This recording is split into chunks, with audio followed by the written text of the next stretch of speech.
Hello everyone, welcome to my channel నేర్చుకో. So friends, మీరు కానీ నా ఛానల్ని సబ్స్క్రైబ్ చేసుకోకపోతే సబ్స్క్రైబ్ చేసుకోండి. సో మనం మన ప్రీవియస్ వీడియోలో ఇన్హెరిటెన్స్ గురించి డిస్కస్ చేసుకున్నాం. సో ఈ వీడియోలో మనం వర్చువల్ ఫంక్షన్స్ అంటే ఏంటో తెలుసుకుందాం. సో దానికన్నా ముందు మనం పాయింటర్ టు ఆబ్జెక్ట్స్ అంటే ఏంటో తెలుసుకుందాం. అంటే మన ఆబ్జెక్ట్స్కి పాయింటర్స్ని ఎలా క్రియేట్ చేయాలి, అంటే వాటి యొక్క అడ్రస్ని ఎలా తీసుకోవాలి, సో అదంతా కూడా డిస్కస్ చేద్దాం. Hash include IOStream using namespace std semicolon. So ఇప్పుడు మన మెయిన్ ఫంక్షన్ని రాసుకుందాం. Int main curly braces return zero semicolon. So ఇప్పుడు మనం క్లాస్ని క్రియేట్ చేసుకుందాం. సో మన క్లాస్ నేమ్ వచ్చేసి class A curly braces public colon int x semicolon void show curly braces. So ఇప్పుడు ఒక ఎక్స్ వాల్యూ ఏమైనా తీసుకుందాం. సో x = 100 అని తీసుకున్నా. సో ఇప్పుడు మనం మన x యొక్క వాల్యూని ప్రింట్ చేసుకుందాం. cout x = x end line semicolon. So మనం ఇలా మన క్లాస్ని ఇలా క్రియేట్ చేసుకున్నాం, క్లాస్ ఏని. సో నెక్స్ట్ ఏంటంటే మన మెయిన్ ఫంక్షన్లో మన క్లాస్ ఏకి ఒక ఆబ్జెక్ట్ని క్రియేట్ చేసుకుందాం. ఏ object1 star ptr semicolon. So మన క్లాస్ ఏకి ఆబ్జెక్ట్ ఇంకా పాయింటర్ వేరియబుల్ని క్రియేట్ చేసుకున్నాం. సో నెక్స్ట్ మనం మన పాయింటర్ వేరియబుల్కి మన ఆబ్జెక్ట్ యొక్క అడ్రస్ తీసుకుందాం. So ptr = ob1 semicolon. So మన పాయింటర్ వేరియబుల్ మన ఆబ్జెక్ట్ యొక్క అడ్రస్ని స్టోర్ చేసుకుంటుంది. సో మనం మన పాయింటర్ వేరియబుల్తో మన షో మెథడ్ని ఎలా కాల్ చేస్తామంటే బై యూజింగ్ యారో ఆపరేటర్ అన్నట్టు. సో ఇక్కడ మనం యారో ఆపరేటర్ వాడినాం, ptr యారో షో. సో ఇలా మనం మన క్లాస్ యొక్క మెంబర్స్ కానీ లేకపోతే యాట్రిబ్యూట్స్ కానీ పాయింటర్ వేరియబుల్తో యాక్సెస్ చేయాలంటే మనం యారో ఆపరేటర్ వాడాలి. సో ఇక్కడ మనం అదే చేసుకున్నాం. సో మన కోడ్ని ఇప్పుడు రన్ చేద్దాం. సో మన కోడ్ని రన్ చేస్తే మన x యొక్క వాల్యూ 100 అని ప్రింట్ అయిపోయింది. అంటే మన షో మెథడ్లో ఉన్న స్టేట్మెంట్స్ అనేవి ప్రింట్ అయినాయి. సో ఒక పాయింటర్ వేరియబుల్ ఉన్నప్పుడు మనం ఇలా యారో మెథడ్ వాడతాం. సో ఇప్పుడు ఏంటంటే మనం మన x యొక్క వాల్యూ తీసుకుందాం. So ptr of x = 100 = 10 semicolon cout ptr of x end line semicolon. So మనం మెంబర్ ఫంక్షన్సే కాదు, యాట్రిబ్యూట్స్ కూడా మనం ఇలా యారో ఆపరేటర్ వాడుకోవచ్చు. సో ఇలా యారో సింబల్ని వాడి మనం ఆ యాట్రిబ్యూట్స్ని ప్రింట్ చేసుకుంటాం, అలానే వాల్యూస్కి ఏమన్నా అసైన్ చేసుకుంటాం. సో ఇది పాయింటర్ టు ఆబ్జెక్ట్స్ అంటే. సో నెక్స్ట్ మనం ఏం చేద్దామంటే ఇంకొక ఎగ్జాంపుల్ తీసుకుందాం పాయింటర్ టు ఆబ్జెక్ట్స్లో. సపోజ్ మన బేస్ టైప్ పాయింటర్స్కి మన డిరైవ్డ్ టైప్ ఆబ్జెక్ట్స్ యొక్క అడ్రస్ని మనం అసైన్ చేసుకున్నప్పుడు మన బేస్ టైప్ పాయింటర్ ఓన్లీ మన బేస్ యాట్రిబ్యూట్స్ మాత్రమే యాక్సెస్ చేసుకోగలవు, అంటే వాటిని యాక్సెస్ చేసుకొని ప్రింట్ చేసుకోగలం. అది కాకుండా మన డిరైవ్డ్ టైప్ యాట్రిబ్యూట్స్ని మనం యాక్సెస్ చేసుకోలేము. సో ఇదంతా కూడా మనము ఒక ఎగ్జాంపుల్ తీసుకొని అబ్జర్వ్ చేద్దాం. Hash include IOStream using namespace std semicolon. So ఇప్పుడు మనం మెయిన్ ఫంక్షన్ని రాసుకుందాం. Int main curly braces return zero semicolon. So మనం ఇప్పుడు ఒక బేస్ క్లాస్ని రాసుకుందాం. Class base curly braces public colon int x semicolon. So ఇప్పుడు నెక్స్ట్ మన డిరైవ్డ్ క్లాస్ ఒకటి రాసుకుందాం. Class derived colon public base. So మన డిరైవ్డ్ క్లాస్ని బేస్ క్లాస్ నుండి ఇన్హెరిట్ చేసుకుంటున్నాం.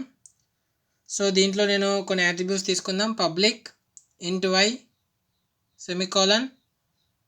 సో ఇక్కడ నేను మన బేస్ క్లాస్ నుండి మన డిరైవ్డ్ క్లాస్ని ఇన్హెరిట్ చేసుకున్నాం, అంటే మన డిరైవ్డ్ క్లాస్లో x యాట్రిబ్యూట్ కూడా ఉంటుంది. సో ఇప్పుడు మన మెయిన్ ఫంక్షన్లో మన బేస్ క్లాస్కి ఒక ఆబ్జెక్ట్ ఇంకా పాయింటర్ని క్రియేట్ చేసుకుందాం. Base ob star ptr semicolon.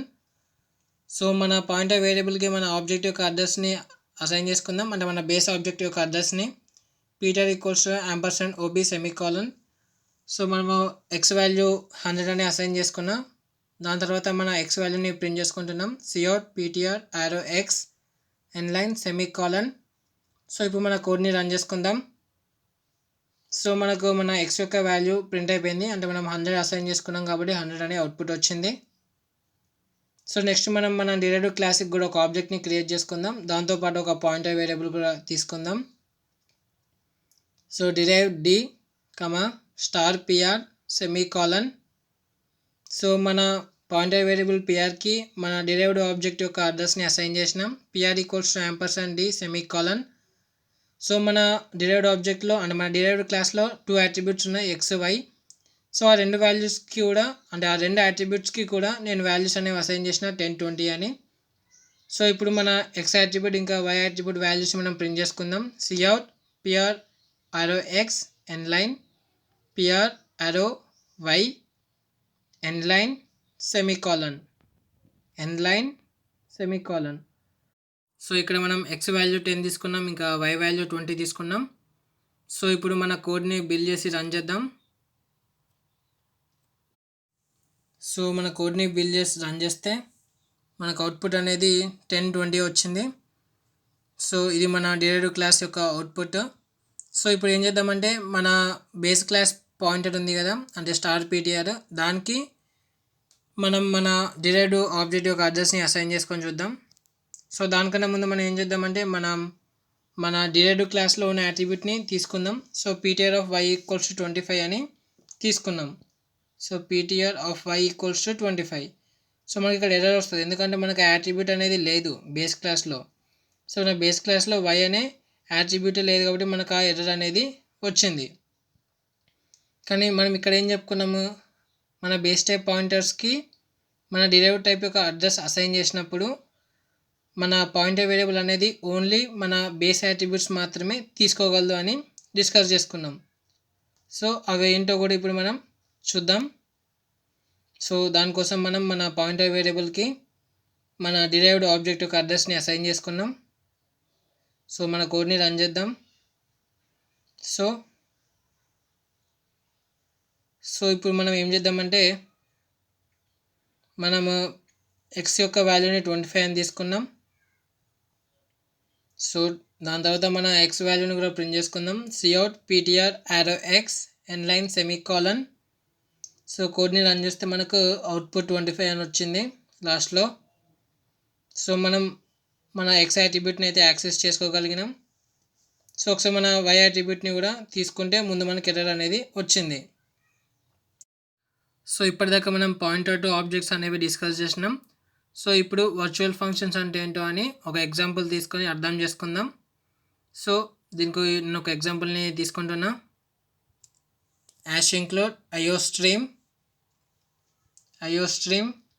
Using namespace std semicolon. So ఇప్పుడు మెయిన్ ఫంక్షన్ని రాసుకుంటున్నా. Int main curly braces return 0 semicolon. So ఇప్పుడు నేను ఒక క్లాస్ని క్రియేట్ చేసుకుంటున్నా. Class base. సో ఇది మన బేస్ క్లాస్. సో బేస్ క్లాస్లో నేను పబ్లిక్ మోడ్లో ఒక వేరియబుల్ని క్రియేట్ చేసుకున్నా, అంటే అట్రిబ్యూట్ని క్రియేట్ చేసుకున్నా ఇంట్ x అని. దాని తర్వాత నేను ఫంక్షన్ని క్రియేట్ చేస్తున్నా. సో ఆ ఫంక్షన్ నేమ్ ముందు నేను వర్చువల్ అనే కీవర్డ్ యూస్ చేసుకున్నా. సో మనం వర్చువల్ ఫంక్షన్స్ని రాసుకోవాలనుకుంటే మనము వర్చువల్ అనే కీవర్డ్ని ఫంక్షన్ ముందు మెన్షన్ చేయాలి. సో మన షో ఫంక్షన్లో ఎక్స్ యొక్క వాల్యూని 100కి అసైన్ చేసిన. దాని తర్వాత మన ఎక్స్ యొక్క వాల్యూని ప్రింట్ చేస్తున్నాం. Cout x in base class equals to x end line semicolon. So ఇప్పుడు మన డిరైవ్డ్ క్లాస్ కూడా రాసుకుందాం. Class derived so colon public base. So మనం మన బేస్ క్లాస్ని పబ్లిక్ మోడ్లో ఇన్హెరిట్ చేస్తున్నాం మన డిరైవ్డ్ క్లాస్కి. So public colon int y colon. So ఇక్కడ మన షో ఫంక్షన్ని రాసుకుందాం. Void show curly braces x equals to 25 semicolon y equals to 35 semicolon. Cout x in derived class equals to x endline semicolon. Cout y in derived equals to y endline semicolon. So మన show function అయితే రాసుకున్నాం derived క్లాస్లో. So ఇప్పుడు మనం ఏం చేద్దామంటే మన base క్లాస్కి ఒక ఆబ్జెక్ట్ని క్రియేట్ చేద్దాం. బేస్ అలాగే మన పాయింటర్ వేరియబుల్ కూడా. బేస్ ఆబ్జెక్ట్ ఓబీ కమా స్టార్ పీటీఆర్. సో మన పాయింటర్ వేరియబుల్కి మన బేస్ క్లాస్ యొక్క ఆబ్జెక్ట్ని అడ్రస్ తీసుకుందాం. So PTR equals to ampersand of OB semicolon. So ఇప్పుడు మన పాయింటర్ వేరియబుల్తో మన షో మెథడ్ని కాల్ చేసుకుందాం. So PTR arrow show semicolon. So మన కోడ్ని రన్ చేసుకుంటే మనకు అవుట్పుట్ అయితే వచ్చింది X in base class equals to 100 అని. సో నెక్స్ట్ ఏంటంటే మనం ఇప్పుడు మన డిరైవ్డ్ క్లాస్ యొక్క ఆబ్జెక్ట్ తీసుకుందాం, అలాగే పాయింటర్ వేరియబుల్ కూడా. So derived object 1. So PTR equals to ampersand ఓబీ1 semicolon. So మనం పాయింటర్ వేరియబుల్కి మన ఆబ్జెక్ట్ 1 యొక్క అడ్రస్ని అసైన్ చేసుకున్నాం. So PTR of show semicolon. So ఈ కోడ్ని ఇప్పుడు మనం రన్ చేసుకుంటే మనకు X in derived equals to 25, why in derived equals to 35 అని ప్రింట్ అయింది. సో మనం మన డిరైవ్డ్ ఆబ్జెక్ట్ యొక్క అడ్రస్ తీసుకున్నప్పుడు మన డిరైవ్డ్ క్లాస్ ఉన్న షో ఫంక్షన్ అనేది కాల్ అయింది. సో మన బేస్ క్లాస్ యొక్క ఆబ్జెక్ట్ తీసుకున్నప్పుడు మన బేస్ క్లాస్లో ఉన్న షో ఫంక్షన్ అనేది స్టార్టింగ్లో ప్రింట్ అయింది. సో ఇది మెయిన్ డిఫరెన్స్ అన్నట్టు మన వర్చువల్ ఫంక్షన్ తీసుకోవడం వల్ల. సో ఒకవేళ మన వర్చువల్ అనే కీవర్డ్ని రిమూవ్ చేస్తే మనకు 2 times కూడా మనకు మన బేస్ క్లాస్లో ఉన్న షో ఫంక్షనే కాల్ అయింది. సో మనకి ఇక్కడ అవుట్పుట్ మన షో మెథడ్ని కాల్ చేసినప్పుడు 2 సార్లు కూడా మన బేస్ క్లాస్లో ఉన్న షో ఫంక్షనే కాల్ అయిపోయింది. సో అందుకని చెప్పి మనం వర్చువల్ కీవర్డ్ యూస్ చేసినప్పుడు మనము ఏ క్లాస్ యొక్క ఆబ్జెక్ట్ని అయితే తీసుకుంటామో ఆ క్లాస్లో ఉన్న ఫంక్షన్ అనేది అవుట్పుట్ కింద వస్తుంది. సో వర్చువల్ ఫంక్షన్స్ గురించి మనం ఇంకా డీటెయిల్గా సెకండ్ పార్ట్లో డిస్కస్ చేద్దాం. సో ఫ్రెండ్స్, మీకు కానీ ఈ వీడియో నచ్చినట్టయితే లైక్ చేయండి, షేర్ చేయండి, అలాగే మన ఛానల్ని కూడా సబ్స్క్రైబ్ చేసుకోండి. Thank you for watching. Keep learning.